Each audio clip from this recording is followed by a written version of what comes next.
आक्रमक झालेले आहेत आणि ते आंदोलन सुरू केलंय त्यांनी। चंद्रकांत पाटलांवर शाईफेक करणारे 3 जण पोलिसांच्या ताब्यात आहेत आणि इतर जण हे पिंपरी चिंचवड पोलीस ठाण्याच्या बाहेर आक्रमक होत आंदोलन करतायत। पिंपरी चिंचवड पोलीस ठाण्यासमोर आंदोलन सुरू झालेलं आहे। एकच मागणी आहे, चंद्रकांत पाटील राज्यपाल यांच्या पहिले गुन्हे दाखल करा, नंतर कार्यकर्ता गुन्हे दाखल करा। कार्यकर्त्यांनी कायद्याचा भंग केला नाही, कायद्याचं पालन केलं नाही। अर्थातच तर आपण बघतो की हा सगळा प्रकार जो आहे तो या चिंचवड पोलीस स्टेशनच्या बाहेर जिथे या कार्यकर्त्यांना ठेवण्यात आलेला आहे, ज्यांनी शाई फेकली होती ते कार्यकर्ते आहेत, त्यांच्या जीविताला धोका असल्यामुळे आम्ही इथे जमलो अशा पद्धतीचा युक्तिवाद ही सगळी जी मंडळी आहेत ते करतायत। जो माव आहे, जी गर्दी आहे ती सातत्यानं वाढते आणि त्यामुळे कुठलीही एकतर्फी कारवाई केली जाऊ नये असं या सगळ्यांचं म्हणणं आहे। जे कार्यकर्ते आहेत त्यांना जर कारवाई करणार असाल तर चंद्रकांत पाटील यांनी जे वक्तव्य केलं त्यांच्यावर कारवाई का केली नाही असा सवाल देखील हे सगळे कार्यकर्ते इथे उपस्थित करतायत। आमचे प्रतिनिधी गोविंद वाकडे घटनास्थळी उपस्थित आहेत, जिथे पिंपरी चिंचवड पोलीस ठाण्यासमोर हे आंदोलन सुरू आहे। कार्यकर्त्यांचे समर्थक सगळे आंदोलक पिंपरी चिंचवड पोलीस ठाण्याबाहेर जमलेले आहेत। जोरदार घोषणाबाजी केली जाते। आधी शिवरायांचा अपमान करणारे आणि बाबासाहेबांविषयी वादग्रस्त विधान करणाऱ्यांवर गुन्हा दाखल करा आणि मग आमच्या कार्यकर्त्यांना अटक करा, अशी भूमिका या सगळ्यांनी घेतली आहे आणि जोरदार घोषणाबाजी आपल्याला बघायला मिळते। पोलीस ठाण्यासमोरची ही गर्दी आहे, सगळे आक्रमक झालेले आहेत, घोषणाबाजी करत आहेत। चंद्रकांत पाटलांवर गुन्हा दाखल करा, शिवाजी महाराजांचा अपमान करणारे राज्यपालांवर गुन्हा दाखल करा, अशी मागणी हे सगळे करतायत।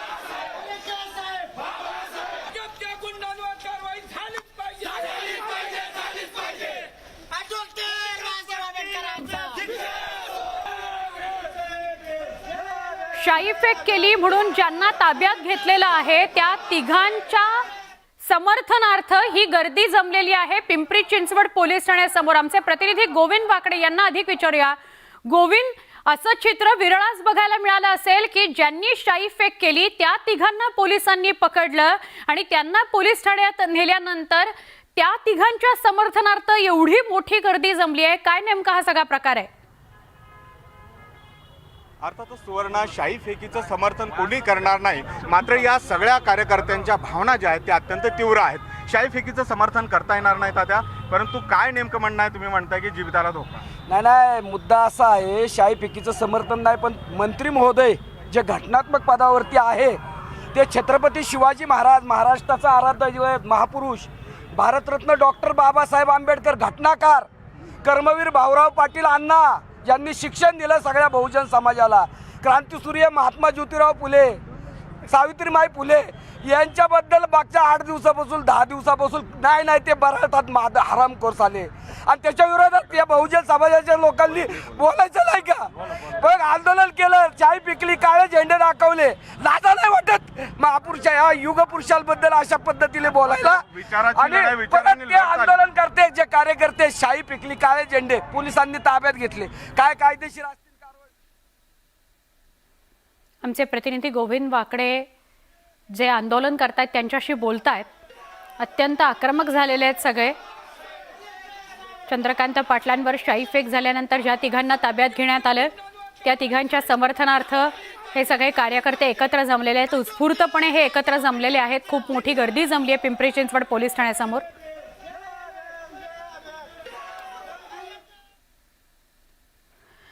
राज्याचे उच्च आणि तंत्र शिक्षण मंत्री चंद्रकांत पाटील यांच्यावर शाईफेक करण्यात आली। पिंपरी चिंचवडमध्ये एका कार्यक्रमात चंद्रकांत पाटील यांचे हे जात असताना त्यांच्यावर शाईफेक झालेली आहे। हा कार्यक्रम आटोपून ते निघत असताना अचानक एक जण बाहेर आला, त्याने थेट चंद्रकांत पाटील यांच्यावर शाईफेक केली।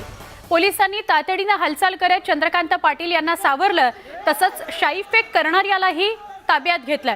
चंद्रकांत पाटील यांच्यावर शाईफेक केल्याप्रकरणी 3 जणांना पोलिसांनी ताब्यात घेतल्याची माहिती मिळते आहे। चंद्रकांत पाटील यांनी शाळा सुरू करण्यासाठी सरकारवर अनुदानासाठी अवलंबून का राहता असा सवाल करत महात्मा फुले डॉक्टर बाबासाहेब आंबेडकर, कर्मवीर भाऊराव पाटील यांनी शाळा सुरू करण्यासाठी भीक मागितली होती असं वादग्रस्त वक्तव्य केलं। या वक्तव्यावरून वाद निर्माण झाल्यानंतर चंद्रकांत पाटील यांनी दिलगिरीही व्यक्त केलेली होती।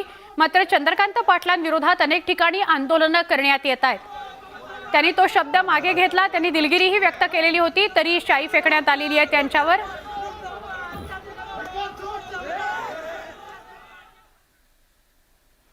या शाई फेकीनंतर चंद्रकांत पाटील यांनी याचा निषेध केलेला आहे। आपण कुणालाही घाबरत नाही, हिम्मत असेल तर समोर येऊन बोलावं, शब्दाला शब्दानं उत्तर द्यावं असं आव्हान चंद्रकांत पाटलांनी दिलेलं आहे। चंद्रकांत पाटील असं म्हणालेत की मी कुणालाही घाबरत नाही, शब्दाला शब्दानं उत्तर द्यायला हवं, त्यामुळे या हल्ल्याचा मी तर निषेध करतोच। मी चळवळीतला कार्यकर्ता आहे, मी अशा हल्ल्यांना घाबरत नाही। मात्र वेगवेगळ्या पक्षातल्या संस्थेच्या नेत्यांनी सुद्धा या हल्ल्याचा निषेध केला पाहिजे, या शाई फेकीचा निषेध केला पाहिजे असं आवाहन त्यांनी सगळ्या नेत्यांना केलं होतं। मी कार्यक्रमाला सांगतो आहे, मी सगळे कार्यक्रम करणार आहे, मी चळवळीतला माणूस आहे, कोणाला घाबरत नाही। अशा प्रकाराने पराचा कावळा करणं, त्याचं 3-3 वेळा क्लॅरिफिकेशन दिल्यानंतरही, दिलगिरी व्यक्त केल्यानंतरही हे भ्याडपणा। अरे हिम्मत असेल तर समोर येऊन या, हिम्मत असेल तर समोर या, चला सगळं पोलीस डिपार्टमेंट बाजूला काढू, चला कार्यक्रमाला कोणी यायचं नाही। अरे काय चाललंय? मी रडणारा माणूस नाही, मी लढणारा माणूस आहे। तुम्ही बघत राहा की या सगळ्या विषयामध्ये जशास तसं म्हणजे मारामाऱ्या करून नाही, परंतु त्यांना माफी मागायला लागेल, त्यांना दिलगिरी व्यक्त करायला लागेल। आता बोलावं ना विरोधी पक्षाच्या नेत्यांनी, राष्ट्रवादीच्या, शिवसेनेने, की हे असं अशी झुंडशाही चालू देणार आहात का? तुम्ही या झुंडशाहीचा निषेध करणार आहे की नाही? अजितदादांना माझं खुलं आव्हान आहे, आव्हान म्हणजे अपील, पुन्हा जरा चुकीचे अर्थ लावाल तुम्ही। आव्हान म्हणजे आव्हान, आव्हान म्हणजे चॅलेंज नाही, आव्हान म्हणजे अपील करतो मी अजित पवारांना, निंदा करायची, माझ्याबद्दल काय बोलायचं तर बोला, घटनेची निंदा करा। मी उद्धवजींना विनंती करतो, मी उद्धवजींना अपील करतो की तुम्ही निंदा करा या घटनेची। चंद्रकांत पाटील यांच्यावरील शाई फेकीनंतर विविध पक्षाच्या नेत्यांनी प्रतिक्रिया दिल्यात, पाहूयात। अतिशय दुर्दैवी अशा प्रकारची गोष्ट आहे। खरं म्हणजे त्यांच्या वाक्यातला एखादा शब्द चुकला असेल तरी त्या वाक्याचा आशय घेतला पाहिजे। आणि माध्यमांनाही माझी विनंती आहे की पूर्ण वाक्य दाखवून वाक्याचा आशय न दाखवता केवळ चुकलेला शब्द दाखवणं हे योग्य नाही आहे। अर्थात मी काही माध्यमांना दोष देत नाही, पण मला असं वाटतं की जे लोक अशा प्रकारचं कृत्य करतायत, आंदोलन करतायत, त्यांनी ते वाक्य नीट ऐकलं पाहिजे, त्याचा आशय समजून घेतला पाहिजे। अशा प्रकारचे चुकीच्या पद्धतीनं टार्गेट करणं हे अतिशय अयोग्य आहे। पूर्णपणे हा प्रकार चुकीचा आहे, कारण ज्या वक्तव्याला अनुसरून अशा पद्धतीची शाई फेकली गेली असं वाटतंय, या बाबतीत भाषण करताना बोलण्याच्या ओघात दादा अशा पद्धतीनं बोलून गेले होते, परंतु त्यांच्या जेव्हा लक्षात आलं की हा शब्द आपल्याकडनं चुकीचा गेलेला आहे, तेव्हा मान्य दादांनी लगोलगच त्याच्याबद्दल दिलगिरी व्यक्त केली। आणि मला माझा बोलण्याचा उद्देश तसा नव्हता आणि मला कशा अर्थानं बोलायचं होतं हे सुद्धा दादा बोलले। या प्रकरणाची सगळी माहिती, हे कुणी केलं का त्याला कुणी करायला लावलं, ह्या सगळ्या बाबतीतले आमचे स्थानिक पोलीस त्याची माहिती घेतील, त्याची चौकशी करतील आणि स्थानिक वरिष्ठ पोलीस अधिकारी याच्या बाबतीत ठरवतील पुढं काय करायचं ते। मला वाटतं राज्याचं एक शांत आणि संयमी नेतृत्व म्हणून चंद्रकांत दादांकडे पाहिलं जातं आणि अशा प्रकारे त्यांच्यावर शाईफेक करणं हे महाराष्ट्राच्या संस्कृतीला शोभणारं नाही, काळीमा फासणारं आहे। अशा विकृत मानसिकतेनं मुळासकट उपटण्याची, ठेचण्याची आवश्यकता आहे। आणि आपण बघाल, राज्यातील जनतेनं चंद्रकांत दादांना पाहिलेल्या एखादी चूक झाली, जीभ घसरली, तर तात्काळ दादाने दिलगिरी मागितली, माफी मागितली, कशाचाही अहंभाव त्यांनी ठेवला नाही। आणि आताही या प्रकरणात दिलगिरी व्यक्त केल्यानंतर केवळ राजकारणापोटी विकृत मानसिकतेनं असं कोण करत असेल तर मला वाटतं महाराष्ट्राला विरोधी पक्षाकडून अधोगतीकडे नेण्याचं काम सुरू आहे। हे फ्रस्ट्रेशन, हे वैफल्य आज महाराष्ट्राच्या संस्कृतीच्या, परंपरेच्या मुळाशी येत आहे, हे दुर्दैवी आहे। राज्याचे मुख्यमंत्री नक्कीच या प्रवृत्तीनं मुळासकट घेतल्याशिवाय राहणार नाहीत। ती तुमची हतबलता या भ्याड हल्ल्यातून दिसून येते. शाईचा हल्ला करणाऱ्या लोकांच्या घरात घुसून त्यांना त्यांच्याच भाषेत उत्तर कसं द्यायचं हे भारतीय जनता पार्टीच्या प्रत्येक कर्मठ कार्यकर्त्याला चांगलं माहीत आहे. आम्ही कायदा आणि सुव्यवस्थेचा मान राखतो म्हणून आम्ही कायदा हातात घेत नाही, पण विरोधी पक्ष आणि त्यांचे कार्यकर्ते नेते यांनी आमचा अंत पाहू नये. हात जोडून आदरणीय दादांची माफी मागावी. चंद्रकांत पाटील यांनी महात्मा फुले, डॉक्टर बाबासाहेब आंबेडकर आणि कर्मवीर भाऊराव पाटील यांच्याविषयी केलेल्या विधानानं नवा वाद निर्माण झाला. त्यावरून उद्धव ठाकरेंसह विरोधकांनी चंद्रकांत पाटलांवर जोरदार निशाणा साधला. तर चंद्रकांत पाटलांनी दिलगिरी व्यक्त करत वादावर पडदा टाकण्याचा प्रयत्न केला.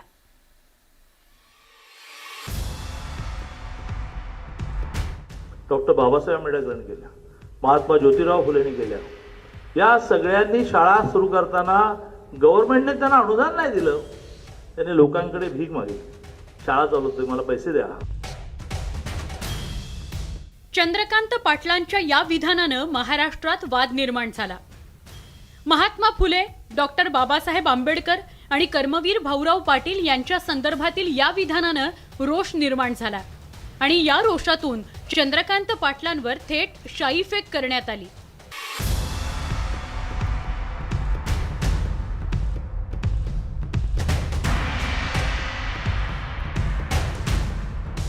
खरं तर चंद्रकांत पाटलांनी हा वाद निर्माण झाल्यानंतर शनिवारी दिलगिरी व्यक्त करण्याचीही तयारी दाखवलेली होती. कोणाच्या भावना दुखावल्या असतील तर मी त्याबद्दल दिलगिरी व्यक्त करायला तयार आहे, कारण मी काही छोट्या मनाचा माणूस नाही.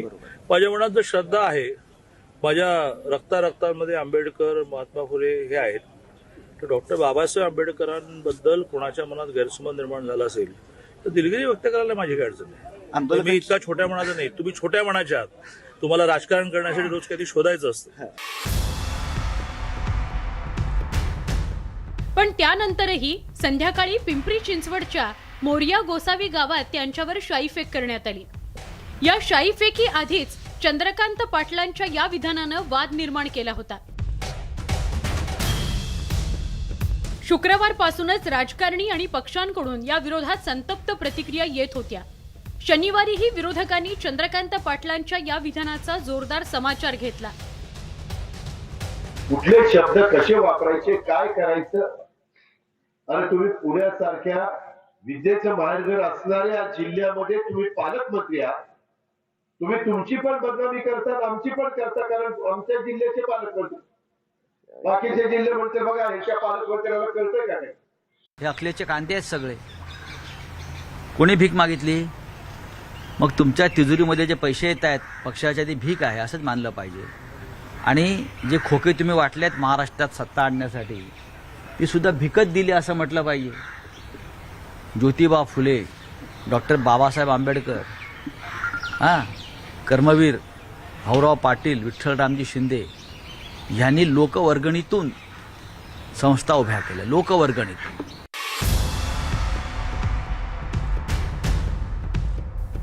एकंदरीतच राज्याच्या मंत्र्यावर शाईफेकीच्या या घटनेचं कुणीच समर्थन करू शकत नाही.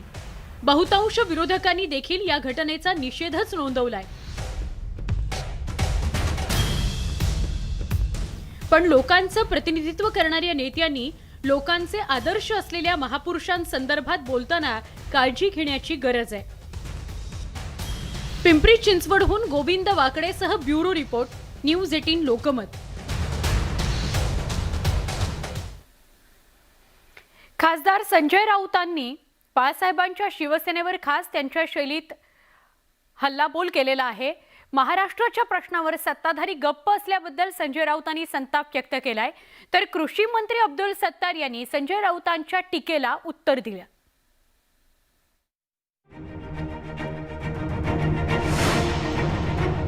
खासदार संजय राऊत जळजळीत अग्रलेखासाठी प्रसिद्ध आहेत. मात्र अलीकडच्या काळात संजय राऊत त्यांच्या आक्रमक बाईटसाठी ओळखले जाऊ लागलेत. संजय राऊत त्यांच्या खास शैलीत विरोधकांचा समाचार घेतात. सध्या त्यांच्या निशाण्यावर भाजप आणि बाळासाहेबांची शिवसेना हे दोन्ही पक्ष आहेत.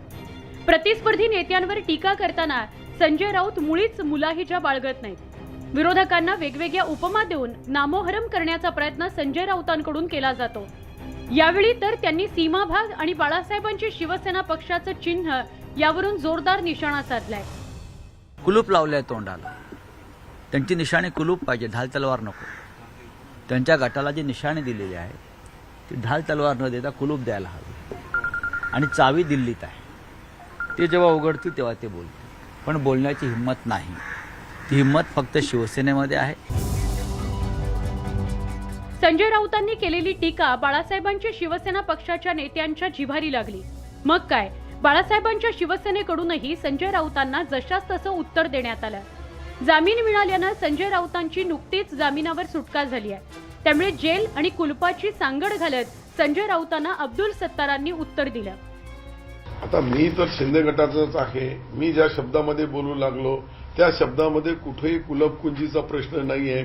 पण त्यांना कुलूप जास्त आठवण येत होतं. माणूस काही दिवस कुलपामध्ये राहून आला आणि बाहेर निघाला का त्याला जास्त कुलुपाची आणि किल्लीची आठवण येते. राज्यात नुकतंच झालेलं सत्तांतर, नवी आघाडी नवी युती या पार्श्वभूमीवर राजकीय समीकरणं बदलली आहेत. त्यातच आता महापालिकेच्या निवडणुका जवळ आल्यात. त्यामुळे प्रतिस्पर्धी नेत्यांवर कठोर शब्दात टीका करण्याचं प्रमाण वाढलंय. आता तोंडाला कुलूप लावण्याची टीका करण्यात आली आहे. मात्र बेताल टीकांना कधी कुलूप लागणार याचं उत्तर काही मिळत नाही. Bureau report, News 18 Lokmat. Jalgaon जिल्हा दूध संघासाठी शनिवारी मतदान पार पडलं. पण हे मतदान होतानाच पुन्हा एकदा खडसे विरुद्ध महाजन आणि गुलाबराव पाटील यांच्यात जुंपल्याचं चित्र होतं. आरोप प्रत्यारोपांनी गाजलेल्या जळगाव जिल्हा दूध संघाच्या निवडणुकीचं मतदान शनिवारी पार पडलंय. राष्ट्रवादी काँग्रेसचे आमदार एकनाथ खडसे यांच्या नेतृत्वातील महाविकास आघाडीचं पॅनल विरुद्ध गिरीश महाजन आणि गुलाबराव पाटलांचं पॅनल अशा थेट लढतीनं दूध संघाची निवडणूक चांगलीच गाजली. खडसे विरुद्ध गिरीश महाजन आणि खडसे विरुद्ध गुलाबराव पाटील यांच्यात आरोप प्रत्यारोपांची अक्षरशः राळ उठली. मतदानाच्या दिवशीही खडसे विरुद्ध महाजन आणि गुलाबराव पाटलांमध्ये जुंपल्याचं पाहायला मिळालं. एकनाथ खडसेंनी शिंदे फडणवीस सरकारमधील मंत्री अनुभव शून्य असल्याची टीका केली होती. त्याला प्रत्युत्तर देताना गिरीश महाजनांनी अनुभव जास्त आहे म्हणून एवढे मोठमोठे घोटाळे झाल्याचा टोला खडसेंना लगावला होता. नाही, त्यांना अनुभव जास्त आहे त्यामुळे एवढे मोठे घोटाळे झालेत मी असं म्हणेल. त्यांना या सगळ्या गोष्टींचा मोठा अनुभव आहे. पण मला असं वाटतं की अनुभव चांगल्या कामासाठी असला पाहिजे ना, चांगलं काम करण्यासाठी असला पाहिजे. दुसरीकडे खडसेंचे कट्टर विरोधक असलेल्या गुलाबराव पाटलांनी देखील एकनाथ खडसेंवर निशाणा साधला. सहकार खातं बुडवण्याचे प्रयत्न सुरू असल्यानं हे सहकार खातं वाचवण्यासाठीच आपण निवडणुकीत उडी घेतल्याचा टोला गुलाबरावांनी लगावला. आम्ही सोसायटीची निवडणूक कधी गावात होऊ देत नाही. गावात सदस्य जरी निवडायचा असला तर आम्ही लोकांना बोलवून सदस्य करतो. का तर कॉपरेटिव्ह वाचलं पाहिजे. आम्हाला दिसलं की आता हे वाचत नाहीये म्हणून याच्यामध्ये भाग घ्यावा लागला. आता भाजप आणि बाळासाहेबांच्या शिवसेनेनं दूध संघाच्या निवडणुकीत खडसेंवर आरोपांचे बाण सोडल्यानंतर खडसे तरी कसे शांत राहणार? खडसेंनीही विरोधकांच्या टीकेला जोरदार उत्तर दिलं.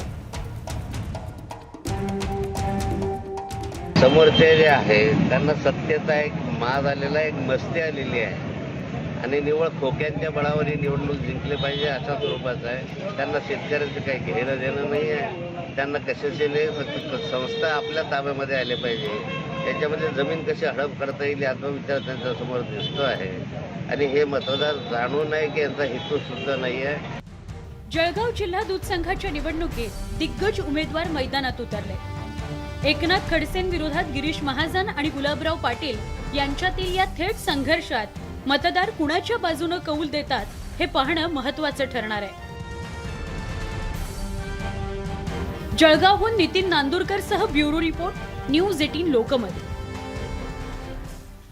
पारनेरचे आमदार निलेश लंके यांच्या सोडलेल्या उपोषणाची राजकीय वर्तुळात चर्चा सुरू झाली आहे. आमदार निलेश लंकेंनी रस्त्यांच्या प्रश्नावर उपोषण सुरू केलं, पण या उपोषणाची सत्ताधाऱ्यांनी दखलच घेतली नाही. त्यामुळे अजित पवारांच्या उपस्थितीत 4 दिवसात लंकेंना उपोषण सोडावं लागलं.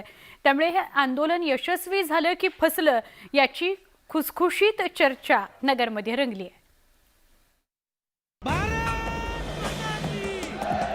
लंके साहेब तुम आगे बढ़ो, लंके साहेब तुम नगरच्या पारनेरचे आमदार निलेश लंके यांनी रस्त्यांच्या दुरावस्थेप्रश्नी आमरण उपोषण सुरू केलं होतं. 4 दिवस हे उपोषण चाललं, पण लंकेंच्या आंदोलनाची सरकार दरबारी कुणीही दखल घेतली नाही. शेवटी विरोधी पक्षनेते अजित पवार यांनी स्वतः येऊन लंकेंची समजूत काढली. त्यानंतर लंकेंनी उपोषण सोडलं. गडकरींनी हायवेच्या दुरुस्तीचं आश्वासन दिल्याचं अजित पवारांना सांगावं लागलं. आणि गडकरी साहेबांनी पण शब्द दिलेला, ते म्हणले काळजी करू नका, मी स्वतः याचा पाठपुरावा करीन आणि ही कामं तुम्हाला मर्यादित काळामध्ये पूर्ण करून देईन. जे मी मगाशी भाषणामध्ये सांगितलं, निलेशलाही सांगितलं, निलेश आपण पण पाठपुरावा करू. मी पण प्रशासनामध्ये अनेक वर्ष काम करतोय. आम्ही गडकरी साहेबांच्या मागं लागून आणि त्यांच्या अधिकाऱ्यांच्या मागं लागून आता या कामाच्या करता कुणाला उपोषणाला बसण्याची वेळ येणार नाही, ही खबरदारी घेऊ. राज्य सरकारच्या बांधकाम खात्याचे मंत्री लंकेंच्या भेटीला आले नाहीत. रस्त्यांच्या प्रश्नावर गडकरींनी अजित पवारांना भेटीचं निमंत्रण दिलं, पण उपोषण करणाऱ्या लंकेंना दिल्ली किंवा मुंबईला चर्चेला बोलावलं नाही. हे थोडं खटकत होतं. 4थ्या दिवशी का होईना प्रशासनातील लोकांना जाग आली. आज राज्याचे विरोधी पक्षनेते आदरणीय दादा या ठिकाणी उपस्थित होते. ते उपोषणाच्या संदर्भात भेटण्यासाठी आम्हाला आले. आम्हाला जे अपेक्षित होतं की काम फुल फ्लेशनी काम चालू करा आणि आम्हाला तुम्ही लेखी स्वरूपात द्या. किती दिवसात काम चालू करणार, कधी काम पूर्ण होणार, असं पूर्णपणे आम्ही बार चार्ट त्यांच्याकडून त्या ठिकाणी घेतला. निलेश लंकेंच्या आंदोलनानंतर नगर जिल्ह्यातले रस्ते चकाचक होतील की नाही हे सांगता येणार नाही. निलेश लंकेंची इमेज डॅशिंग आमदार अशी आहे. तोडफोडीसारखी आंदोलनं त्यांच्या स्वभावाला शोभतात. त्यामुळं निलेश लंके पुन्हा उपोषणाला बसवण्याचं धाडस करतील का, याबाबत थोडी शंका आहे. साहेबराव कोकणे, न्यूज 18 लोकमत, अहमदनगर. एक छोटासा ब्रेक घेऊया. काही क्षणात पुन्हा भेटूया. पहा फक्त न्यूज 18 लोकमत विशेष.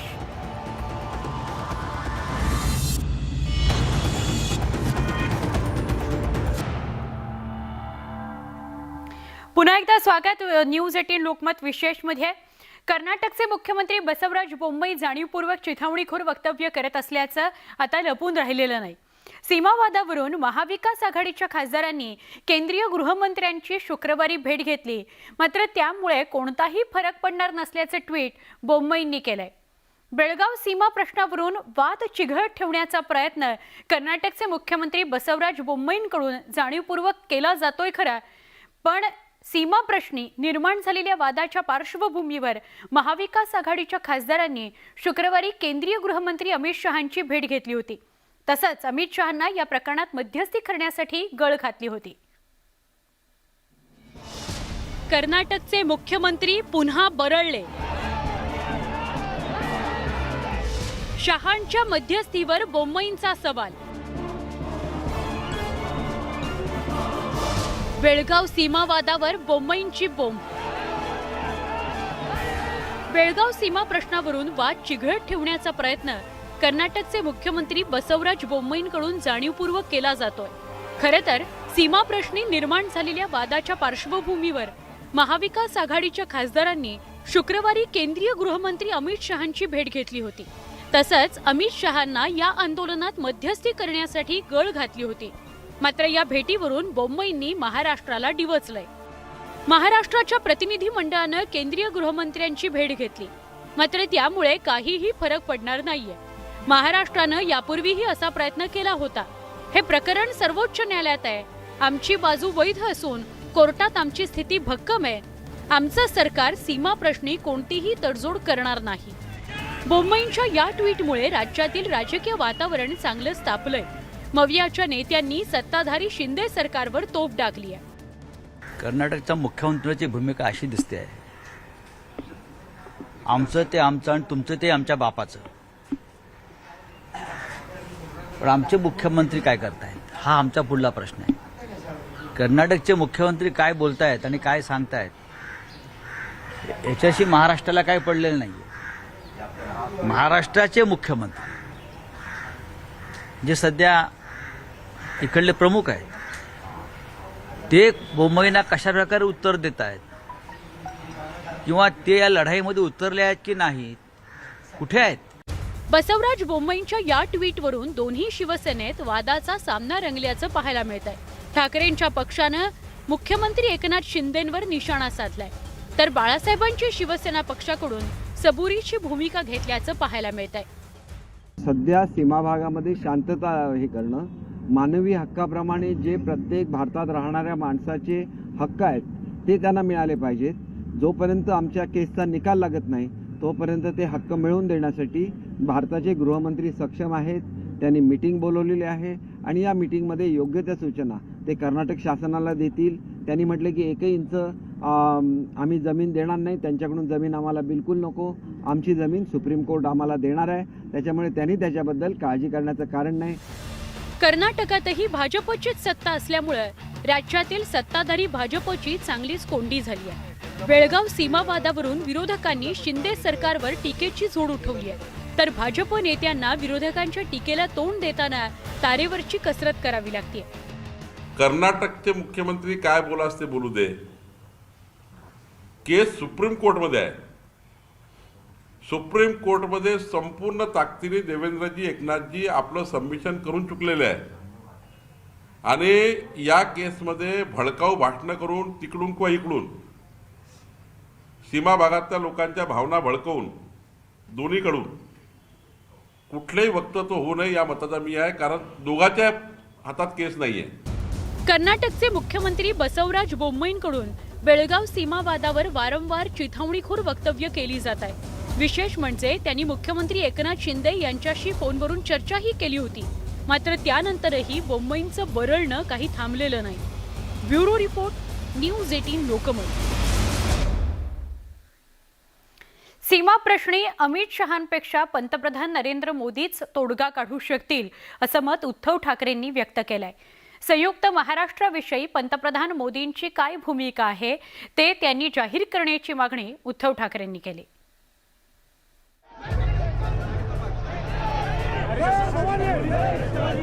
बेळगाव सीमा प्रश्नावर केंद्रीय गृहमंत्री अमित शहा हेच तोडगा काढू शकतील असा सगळ्यांना विश्वास आहे.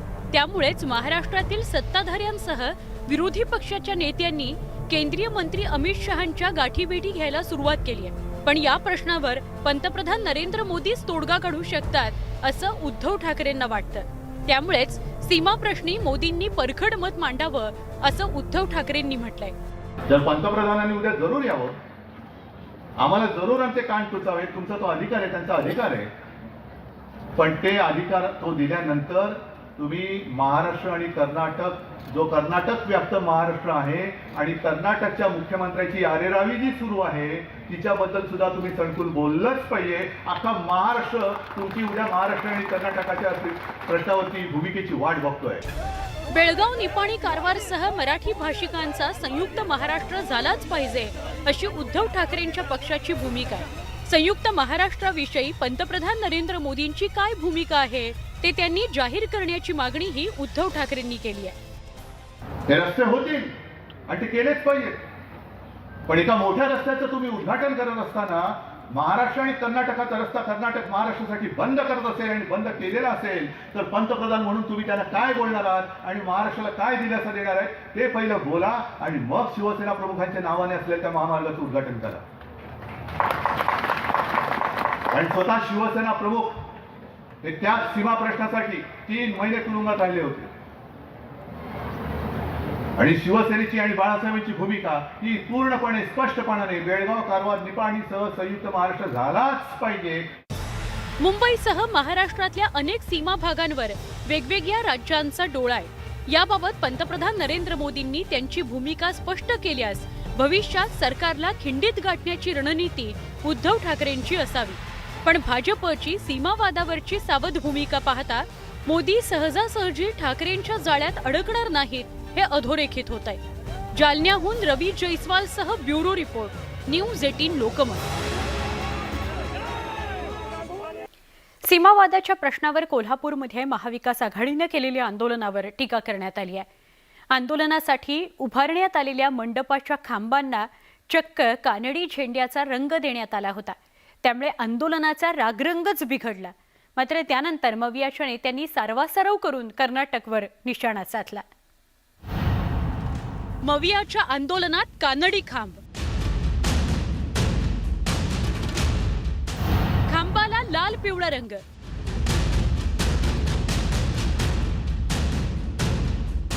कानडी रंगानं बिघडला रागरंग.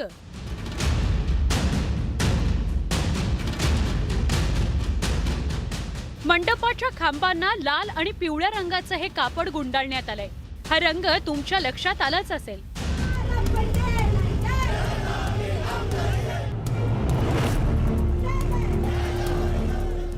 बेळगावमध्ये कन्नड रक्षण वेदिकेच्या गुंडांनी महाराष्ट्रातील वाहनांवर हल्ले केले होते. यावेळी या गुंडांच्या हातात लाल आणि पिवळा रंग असलेले झेंडे होते. कन्नडिगांच्या या गुंडगिरीच्या विरोधात कोल्हापुरात मवियानं धरणं आंदोलन केलं. मात्र या आंदोलनातील मंडपाच्या खांबांना लाल आणि पिवळा रंग दिल्यामुळे प्रचंड संताप व्यक्त करण्यात आला. स्थानिक नागरिक आणि नेत्यांनी आक्रमक भूमिका घेतल्यानं महाविकास आघाडीच्या नेत्यांना बचावात्मक पवित्रा घ्यावा लागला. आज आम्ही तुमच्यावर आहोत, काल तुमच्यावर होतो आणि उद्या सुद्धा आम्ही तुमच्यावर राहू आणि कोणत्याही प्रसंगी यासाठी कोणतीही आम्हाला म्हणजे शक्ती खर्च करायला लागली तर आम्ही तुमच्यासाठी करू, एवढा आशावाद या निमित्ताने मी प्रकट करतो. सारवासारव केल्यानंतर आंदोलनाला सुरुवात करण्यात आली. महाविकास आघाडीनं बेळगाव, निपाणी, कारवार, बिदर, भालकीसह संयुक्त महाराष्ट्र झालाच पाहिजे या मागणीसाठी धरणं आंदोलन करण्यात आलं. मराठी भाषिकांवरील अन्याय सहन करणार नाही असं यावेळी निक्षून सांगण्यात आलं. तर कठोर भूमिका घेत नसल्यानं राज्य सरकारवरही टीकेची झोड उठवण्यात आली. जसं बोंबई ठासून या ठिकाणी सांगतात तसं आमच्याही मुख्यमंत्र्यांनी या ठिकाणी ठासून त्यांना उत्तर दिलं पाहिजे ही आमची अपेक्षा या ठिकाणी असते. तर तुमची भूमिका या दुटप्पी नाही असं मानू, तर तुमची भूमिका सीमा प्रश्नाबाबतीत पारदर्शकता असं या ठिकाणी मानू. एकानं मारल्यासारखं करायचं आणि दुसऱ्यानं रडल्यासारखं करायचं हे नाटक या ठिकाणी चाललं. सीमा भागात मराठी भाषिकांची मुस्कटदाबी होत असल्यानं आधीपासूनच महाराष्ट्रातील नागरिक नाराज आहेत. त्यातच आता महाराष्ट्रातील वाहनांवर बेळगावमध्ये हल्ले होत असल्यानं नागरिकांचा संयम सुटत चाललाय. त्यामुळे राजकीय पक्ष आता मैदानात उतरलेत. आता हा लढा कोणत्या वळणावर जातो याकडे सगळ्यांचं लक्ष आहे. Bureau report, News 18 Lokmat. Pune हवेलीच्या तहसीलदार तृप्ती कोलते यांच्यावर निलंबनाची कारवाई करण्यात आली आहे. राष्ट्रवादी काँग्रेसचे अध्यक्ष शरद पवार यांचे निकटवर्तीय विजय कोलते यांच्या कन्येवर कारवाई झाल्यानं चर्चांना उधाण आलंय. तृप्ती कोलते राष्ट्रवादी काँग्रेसचे प्रवक्ते उमेश पाटील यांच्या पत्नी आहेत. पुणे हवेलीच्या तहसीलदार तृप्ती कोलते यांनी जमिनीच्या प्रकरणात शासन आदेश न मानता निकाल दिल्यानं त्यांना निलंबित करण्यात आले. निवडणुकीत निरपेक्ष काम न केल्याचा ठपका ठेवण्यात आलाय.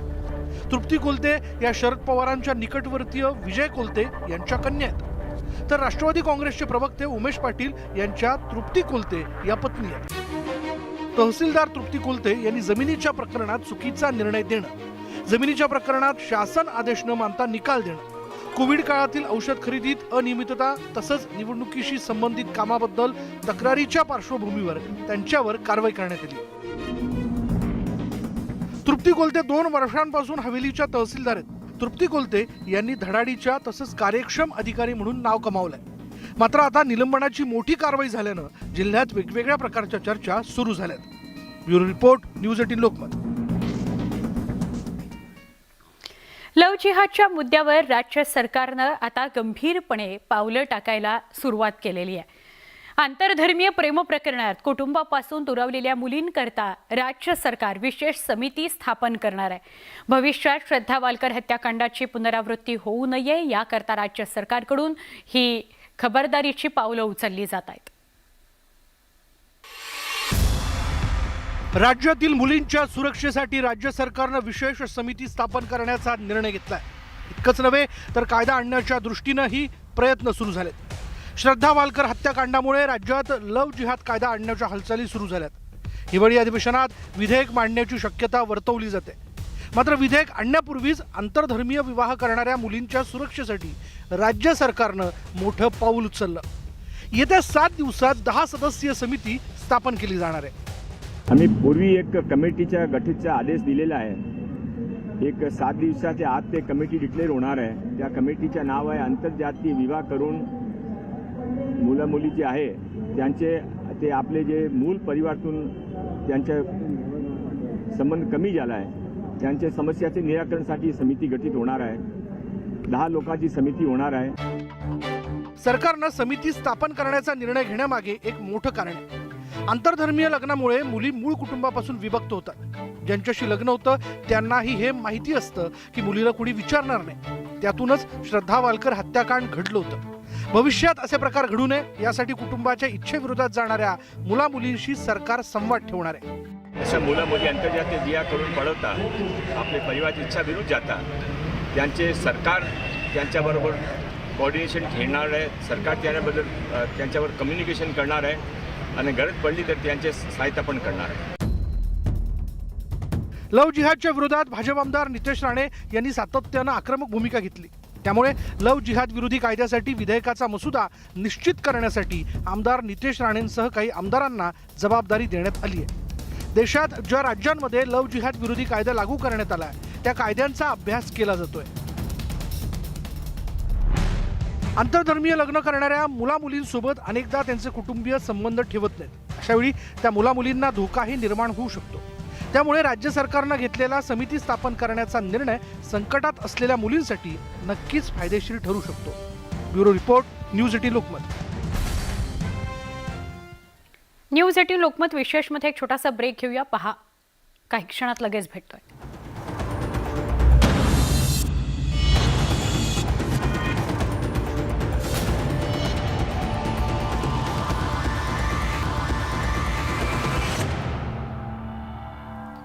न्यूज 18 लोकमत विशेषमध्ये पुन्हा एकदा स्वागत. भाजप मंत्री चंद्रकांत पाटील यांनी महात्मा फुले, डॉक्टर बाबासाहेब आंबेडकर आणि कर्मवीर भाऊराव पाटील यांच्याविषयी केलेल्या विधानानं नवा वाद निर्माण झालाय. त्यावरून उद्धव ठाकरेंसह विरोधकांनी चंद्रकांत पाटलांवर जोरदार निशाणा साधल्याचं पाहायला मिळालं. तर चंद्रकांत पाटलांनीही दिलगिरी व्यक्त करत वादावर पडदा टाकण्याचा प्रयत्न केला.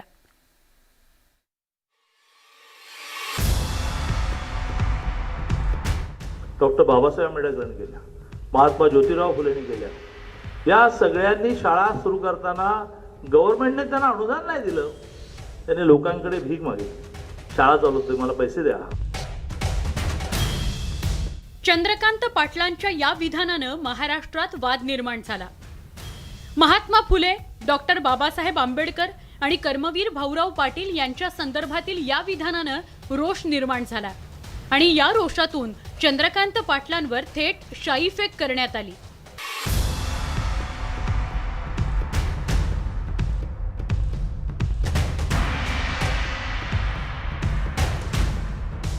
खरं तर चंद्रकांत पाटलांनी हा वाद निर्माण झाल्यानंतर शनिवारी दिलगिरी व्यक्त करण्याचीही तयारी दाखवलेली होती. कोणाच्या भावना दुखावल्या असतील तर मी त्याबद्दल दिलगिरी व्यक्त करायला तयार आहे, कारण मी काही छोट्या मनाचा माणूस नाही. माझ्या मनात जर श्रद्धा आहे, माझ्या रक्तामध्ये आंबेडकर, महात्मा फुले हे आहेत, तर डॉक्टर बाबासाहेब आंबेडकरांबद्दल कोणाच्या मनात गैरसमज निर्माण झाला असेल तर दिलगिरी व्यक्त करायला माझी काय अडचण नाही. मी इतका छोट्या मनाचा नाही, तुम्ही छोट्या मनाच्या आहात. तुम्हाला राजकारण करण्यासाठी रोज काहीतरी शोधायचं असतं. पण त्यानंतरही संध्याकाळी पिंपरी चिंचवडच्या मोरिया गोसावी गावात त्यांच्यावर शाईफेक करण्यात आली. या शाईफेकी आधीच चंद्रकांत पाटलांच्या या विधानानं वाद निर्माण केला होता. शुक्रवारपासूनच राजकारणी आणि पक्षांकडून या विरोधात संतप्त प्रतिक्रिया येत होत्या. शनिवारीही विरोधकांनी चंद्रकांत पाटलांच्या या विधानाचा जोरदार समाचार घेतला. कुठले शब्द कसे वापरायचे, काय करायचं. अरे तुम्ही पुण्यासारख्या विद्येचं माहेरघर असणाऱ्या जिल्ह्यामध्ये तुम्ही पालकमंत्री आहात. तुम्ही तुमची पण बदनामी करता, आमची पण करता, कारण आमच्या जिल्ह्याचे पालकमंत्री. बाकीचे जिल्हे म्हणते बघा ह्याच्या पालकमंत्र्याला कळतंय का नाही. हे अखलेचे कांदे आहेत सगळे. कोणी भीक मागितली? मग तुमच्या तिजोरीमध्ये जे पैसे येत आहेत पक्षाच्या ती भीक आहे असंच मानलं पाहिजे. आणि जे खोके तुम्ही वाटलेत महाराष्ट्रात सत्ता आणण्यासाठी ती सुद्धा भिकत दिली असं म्हटलं पाहिजे. ज्योतिबा फुले, डॉक्टर बाबासाहेब आंबेडकर, कर्मवीर भाऊराव पाटील, विठ्ठलरामजी शिंदे यांनी लोकवर्गणीतून संस्था उभ्या केल्या. लोकवर्गणीतून.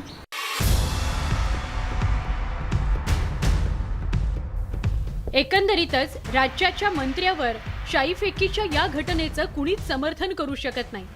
बहुतांश विरोधकांनी देखील या घटनेचा निषेधच नोंदवलाय.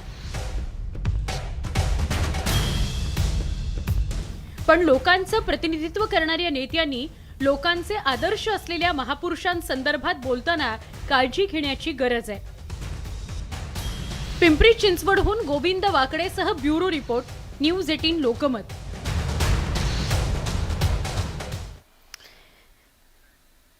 खासदार संजय राऊतांनी बाळासाहेबांच्या शिवसेनेवर खास त्यांच्या शैलीत हल्लाबोल केला. महाराष्ट्राच्या प्रश्नावर सत्ताधारी गप्प असल्याबद्दल संजय राऊतांनी संताप व्यक्त केला. तर कृषी मंत्री अब्दुल सत्तार यांनी संजय राऊतांच्या टीकेला प्रत्युत्तर दिलं.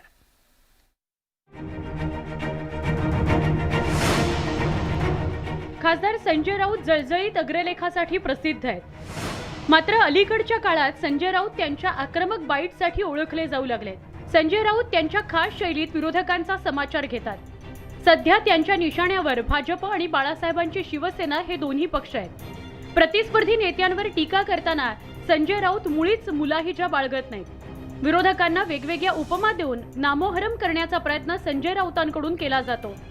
यावेळी तर त्यांनी सीमाभाग आणि बाळासाहेबांची शिवसेना पक्षाचं चिन्ह यावरून जोरदार निशाणा साधलाय. कुलूप लावलंय तोंडाला. त्यांची निशाणी कुलूप पाहिजे, ढाल तलवार नको.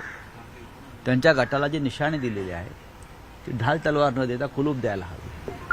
आणि चावी दिल्लीत आहे. ते जेव्हा उघडतील तेव्हा ते बोलतील, पण बोलण्याची हिंमत नाही. ती हिंमत फक्त शिवसेनेमध्ये आहे. संजय राऊतांनी केलेली टीका बाळासाहेबांच्या शिवसेना पक्षाच्या नेत्यांच्या जिव्हारी लागली. मग काय, बाळासाहेबांच्या शिवसेनेकडूनही संजय राऊतांना जशास तसं उत्तर देण्यात आलं. जामीन मिळाल्यानं संजय राऊतांची नुकतीच जामिनावर सुटका झाली आहे. त्यामुळे जेल आणि कुलपाची सांगड घालत संजय राऊतांना अब्दुल सत्तारांनी उत्तर दिलं. आता मी तर शिंदे गटाचाच आहे. मी ज्या शब्दामध्ये बोलू लागलो त्या शब्दामध्ये कुठेही कुलपकुंजीचा प्रश्न नाहीये. पण त्यांना कुलूप जास्त आठवण येत होतं. माणूस काही दिवस कुलपामध्ये राहून आला आणि बाहेर निघाला का त्याला जास्त कुलुपाची आणि किल्लीची आठवण येते.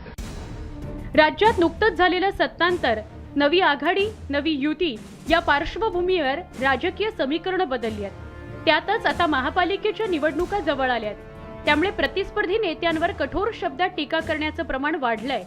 आता तोंडाला कुलूप लावण्याची टीका करण्यात आली आहे. मात्र बेताल टीकांना कधी कुलूप लागणार याचं उत्तर काही मिळत नाही. Bureau report, News 18 Lokmat. या सगळ्या स्पेशल रिपोर्ट्ससह इथेच थांबतो आहोत. काही क्षणात पुन्हा भेटूया ताज्या नवीन घडामोडींसह. पहा फक्त न्यूज 18 लोकमत.